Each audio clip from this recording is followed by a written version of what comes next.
It's time to process, prepare, and preserve this week's harvest with Weston Equipment, Bradley Smokers, High Mountain Seasonings, and Outdoor Edge Knives. You already have your Weston Equipment. You have your Outdoor Edge game processor kit. You have the Bradley Smoker. You have all the High Mountain Seasonings. So why do you want to get down to the local grocery store and buy meats at retail value? Go down to the local butcher shop and you can buy products like this whole boneless pork loin that we have here, and you can save up to 40% on your grocery bill. You have the tools, you have the knowledge. Buy bulk and process it yourself. And now the first thing we want to do is just square up these ends a little bit. Now we're not going to waste these ends. We have our High Mountain seasoning. We're going to add a little bit of sausage seasoning to it. We have our Weston grinder, our Weston patty press. We're going to grind it through and we're going to press some patties out of these ends off this pork loin. Okay, now we can cut our pork chops any thickness we want.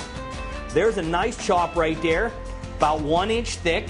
That comes off the rib end. What a beautiful looking pork chop. That's the great thing about being your own processor. You can cut this pork loin up any way that you would like. Now if we want to, we can take this pork chop, take it off about 2 inches thick, and that is a beautiful stuffing pork chop. We can take our 6-inch boning and fillet knife here from our Butcher Light set and come down about halfway through the center of the pork chop. This is what's nice about these cut-resistant gloves. Lay your hand right on the top and just cut a pocket right in the middle of that pork chop. And look at that, beautiful stuffed pork chop right there. Now we're getting down to the end, so we can even take this last piece, cut it directly in half, and we can lay this together just like that, and we can take our string and tie together a nice pork roast that we can put in the Bradley smoker and have a great family dinner. Now High Mountain has a large variety of different rubs and seasoning profiles here that we can put on steaks or pork chops. One of my favorites here is this steak rub, but it works very well on pork chops also.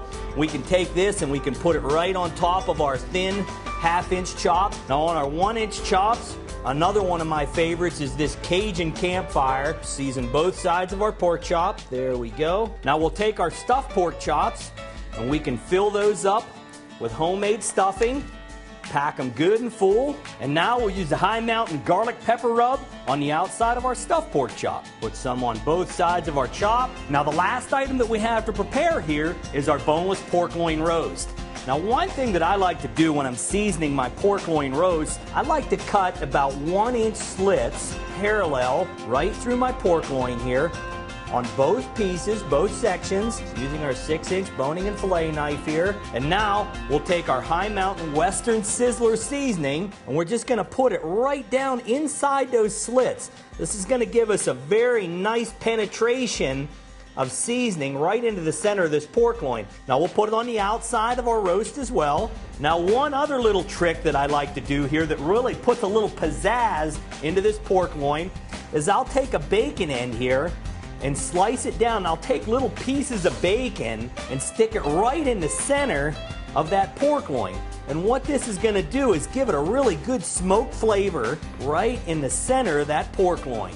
Now we'll lay the two pieces right on top of each other. Try to keep your bacon right inside that loin. And we'll use a cotton twine here. We're just going to tie this roast up so we can put it in our Bradley smoker. Now we'll just take our pork chops, place them right inside of our Weston vacuum bag here. Take these, put them right here in our Weston backer. We can seal them up and put them in the freezer or refrigerator until we're ready to prepare them.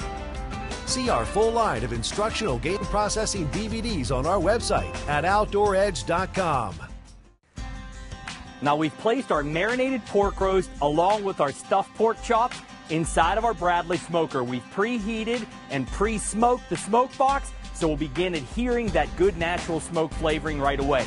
We've placed our pork chops and our pork roast inside of an oven bag. We've put a couple holes in the top of that bag just to let a little bit of that smoke flavoring penetrate into the bag. We've allowed our oven to remain on high at 280 degrees. We'll check our pork roast with a fork, just as you would if you were doing it in your household oven. When the roast begins to flake apart, we'll know it's ready to serve. At my house, we use our Bradley smoker just like a second oven. And the best part about it is, with the smoke generator box, I can apply that great smoke flavor anytime I choose. Always remember, processing your own wild game animals or Saving money on your grocery bill is fun, easy, and very rewarding if you have the tools and the knowledge to do the job. You're watching Outdoor Edge's Love of the Hunt.